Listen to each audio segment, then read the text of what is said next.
Good morning, my beautiful friends, and hello from Newport. You can come sit by me while I do it. Okay.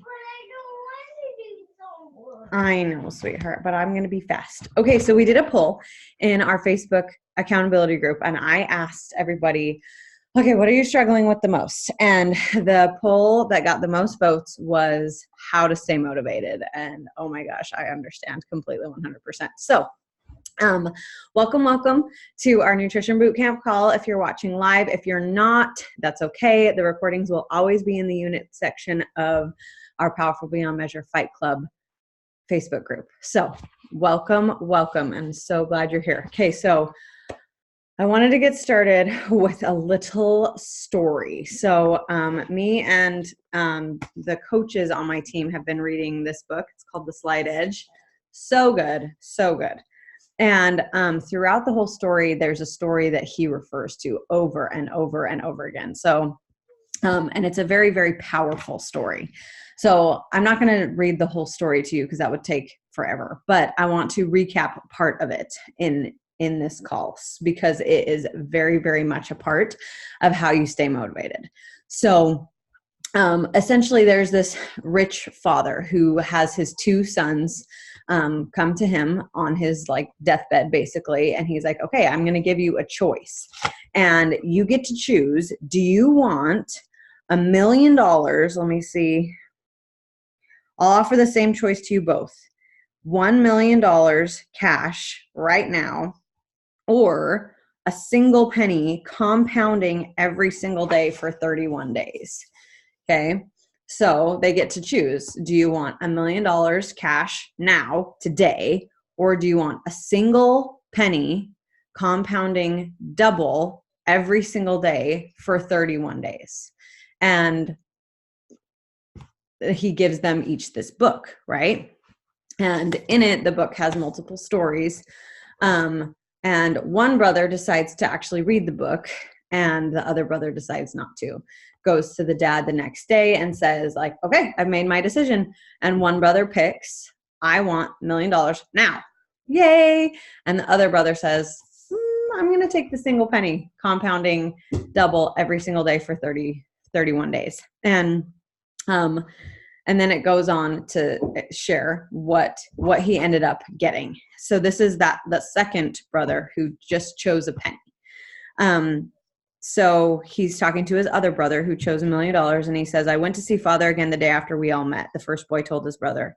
And his butler gave me a peek into the purse. My lone penny had been joined by a companion. So he had a whopping 2 cents. On the third day, I went back, peeked in again, and now saw 4 pennies. On the fourth day, there were 8. So 4 whole days later, he had 8 cents. Yay! The brother listened in disbelief as the boy continued describing his insignificant little pile of pennies. While the other brother has $1 million, right? He has 8 cents. On day 5, there had been 16 pennies. On day 6, 32 pennies. And by week's end, the boy had amassed a whopping nest egg of 64 cents in a whole week. Okay, he had 64 cents. By the end of the second week, the cash of penny was just shy of $90. That was after 2 whole weeks, okay? Compounding double every single day. But remember, he's got to do this for 31 days. Yes, what? I don't want to do some work. Okay, sweetheart, that's not a choice. I need to talk to my friends and remember. Yeah. What does mommy do work for? Nothing. I do work to help friends be healthy, and I do work so I can help you buy more dinosaurs for Christmas. Huh? Okay. All right.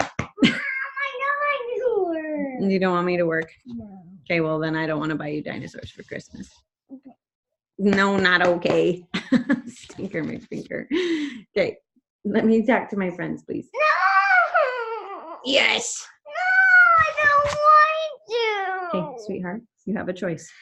You can either sit by me and talk to my friends with me. You can watch Serengeti, or I can go somewhere else and you can stay here by yourself while I talk to my friends. But I need to finish talking to my friends. No. Are you going to sit by me? Are you going to watch Serengeti, or do I need to go somewhere else?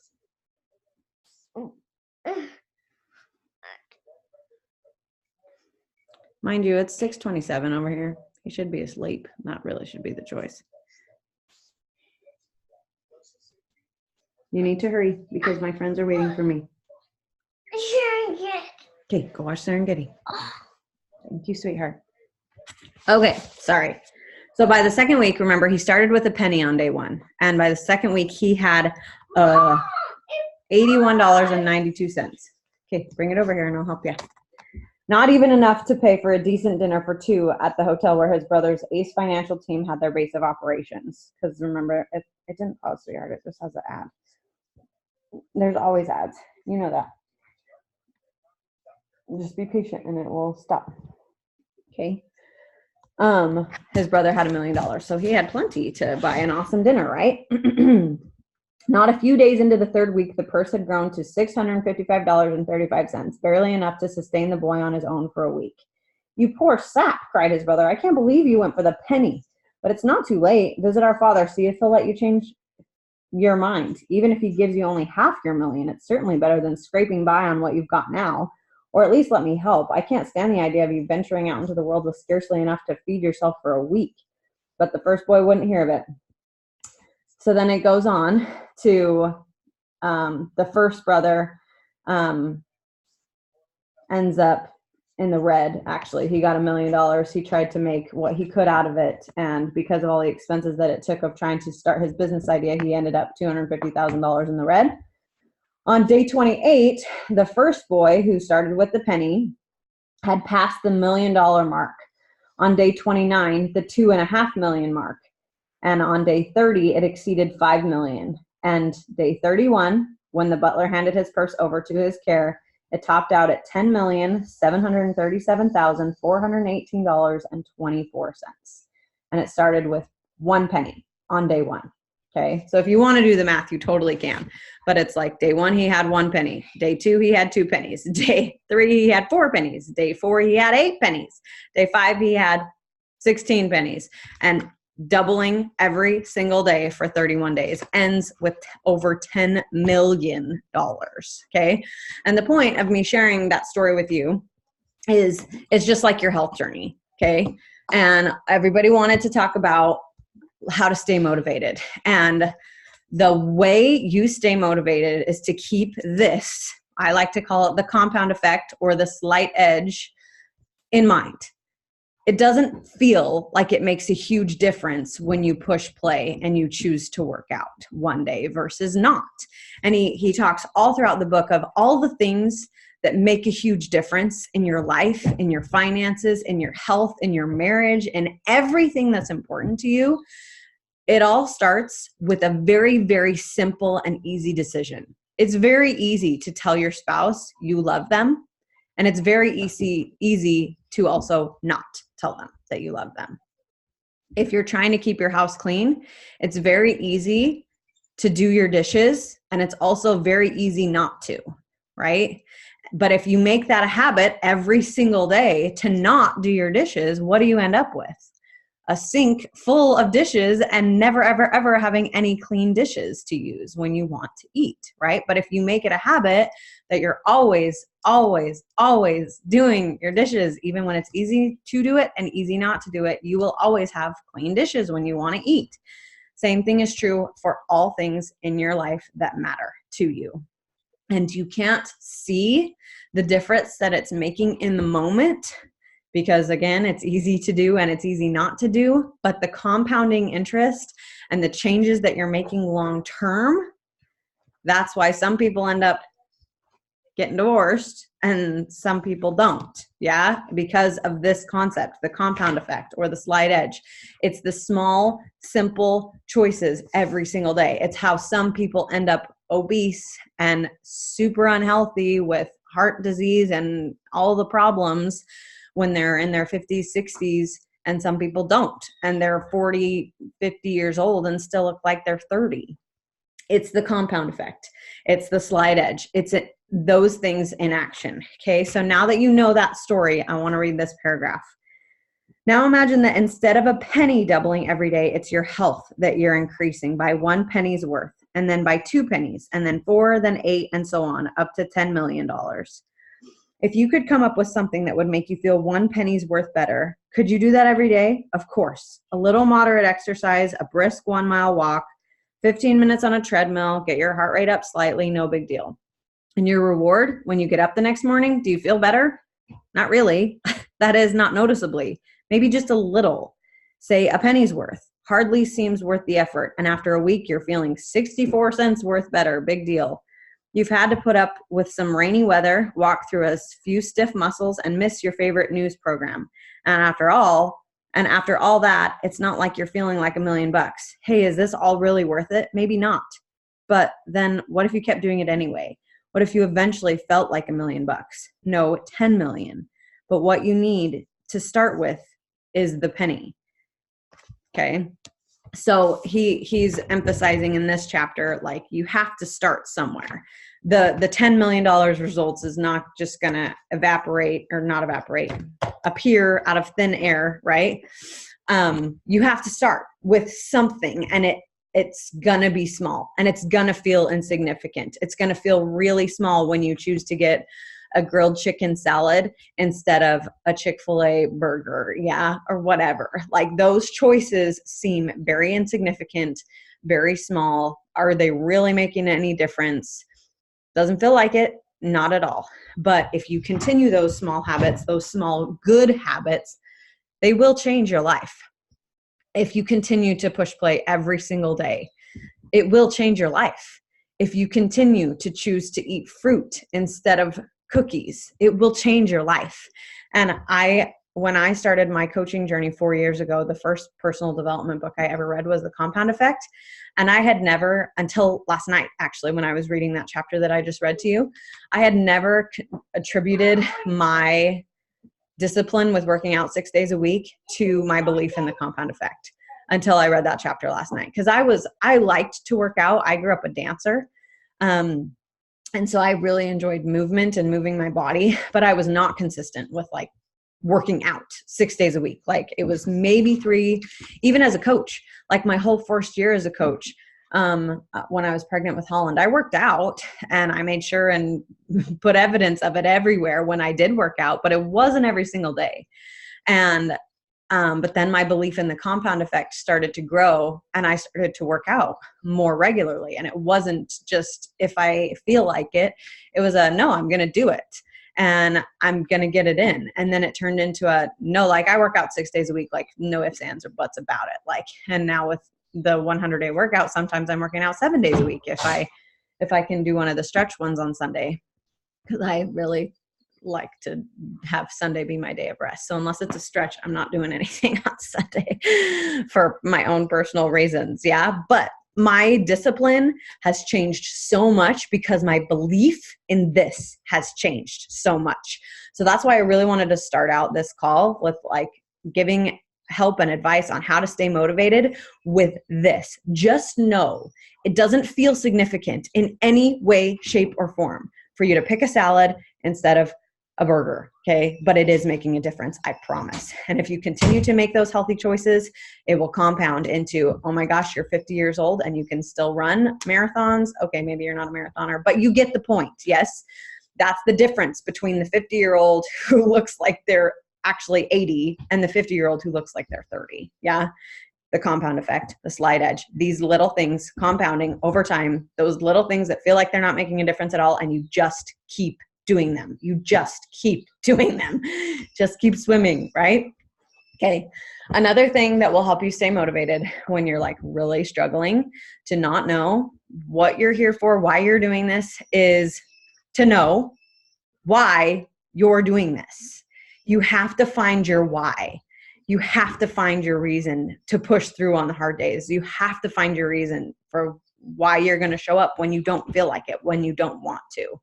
Okay. And your why can change every single day. For me, my personal why is for my family, because my whole family has like mega health problems. Okay. My dad has had 2 heart attacks, 3 strokes. He has type 2 diabetes. He has asthma. He has all sorts of health stuff. And he's in his 50s. He was born in 63. So he'll be 56 in December, and he's already in an assisted living home. Okay. He's 56. And come here, sweetheart. Did you bonk your finger? I'm so sorry. Did your horse bonk it? Okay, tell your horse to be nice, please. He's 56 and not even 56. He'll be 56 in December. Horse, please be nice to Holland. You hurt his finger, okay? There you go. He said he's going to be nice, okay? And I don't want that. I don't want that. I do not want my kids to see me in 30 years in a assisted living home. I don't want to be a burden on my family the way my dad, I love him, but he is a burden on us. Like, we have to do lots and lots and lots and lots of things, including paying for his assisted living place. And he's 56. Okay. So one of my huge whys is I know that all those things run in my family, and I do not want that. I want to be a healthy, vibrant mom who is able to be on the floor playing with my kids every day, my grandkids every day. I want that. And I know that the choices I'm making today will get me there when I'm 56. Yes. So you need to know why. Why are you doing this? Why are you showing up? What are you working for? Who are you working for? And hopefully it's yourself or your family or some, I mean, most of us, that's probably what it is. You're either doing it for you or you're doing it for your family in some way, shape, or form, but you need to figure it out. And you need to figure out what you're pushing for. And remember that a goal is very different than a why. Yes, my goal is that I want to work out every single day of my pregnancy and gain less this pregnancy than I have with my last two. Okay. And be better with my nutrition this pregnancy than I have my last two. That's my goal. For those of you who don't know, I'm 18 weeks pregnant. Yeah. And with our third. Okay. So that's my goal, but that's not my why. That's not why I have showed up every single day for almost the last 4 years. Yeah. My why is for my family, because when I turn 56, I want to still be playing, still be active, still be healthy, still feel and look amazing. Yes. That's my why. So I want you to figure out what's your goal, what are you pushing for in the short term, and what's your why? Why are you going to show up on the day that you really don't want to? Yeah. Okay. One of my very favorite quotes comes from the 5-second rule from Mel Robbins. She's amazing. If you haven't ever listened to that book, I dare you to. It's amazing. And one of my very favorite quotes from that book is, until you learn to untangle your feelings from your actions, you will never unlock your true potential. I'm going to say that again because it's super profound. Until you learn to untangle your feelings from your actions, you will never unlock your true potential. So what does that mean? You can't wait till you feel like it. You just have to do it. Yes. And she gives you a tool in 5-second rule to activate your prefrontal cortex by saying, like you're a rocket, 5, 4, 3, 2, 1, and do it. Whatever it is that you're dreading. If you're dreading speaking up at work, if you're dreading getting out of bed, if you're dreading pushing play on your workout, if you're dreading making that choice between the salad or the hamburger, just 5, 4, 3, 2, 1, make the choice that scares you. Do the thing that makes you afraid. Yes. And that will help you untangle your feelings from your actions because you're just doing it. Yes. You're not thinking about it. You're doing the things that make your life, your business, your health, your family, your all the things move forward in the direction of your dreams. Because this compound effect, this slide edge, it's either working for you or it's working against you. Yeah. You're either making choices that will help you be healthy and fulfilling and fulfilled in all the things, or you're making choices that will make you depressed and sad and lose everything that matters to you. Yes. In your future. Okay. So my final tip for helping you to stay motivated is really what I just said. You just have to learn to be disciplined. And really that's all there is to it. You have to learn to do it even when you don't feel like it. And motivation is not a thing. And that's one of the reasons I did that poll, is how to stay motivated. Motivation is not real. It's fleeting. Yes. So you will never never, ever, ever stay motivated long-term. The key is to stay disciplined long-term. And that's the big difference that will give you success or failure. Are you disciplined, or are you waiting until you're motivated? Because if you're waiting until you're motivated, that's that feelings thing. Yes. That's when you're waiting to feel like it instead of just acting and just doing it. Yes. Feeling equals motivation. Action equals discipline. Yeah. You will never stay motivated. That's the point of this whole call. I can't ever teach you how to stay motivated. You won't. You won't. That's just life. But you can stay disciplined by remembering your why, by remembering your goal, by remembering the compound effect, the slight edge. The little choices add up to make the difference in your life, even when they don't feel like they're doing a gosh dang thing. Yes, that is how you stay motivated. By removing the word motivation from your vocabulary and instead changing it to discipline. Yes. That's all I've got for you today. So if you have a question or whatever, please type it in the chat. If you're on live, we can stay on and we can just chat for a sec about whatever. I'll give you like a little bit. Jess, do you want to say anything? No? Okay. All right. I will stop the recording. Hopefully this was helpful. And our poll in the Facebook group, the next most voted on one was was how to stay motivated during the holidays and stuff, and how to stay on plan. So again, you got the whole motivation talk today. So, but we will talk about tips for how to stay on plan and all the things through the holidays, because that's a very different beast. So I love you. I will see you guys all next Monday. If you're on live, stay on live and we'll chat for a sec. And everybody else, I will see you later.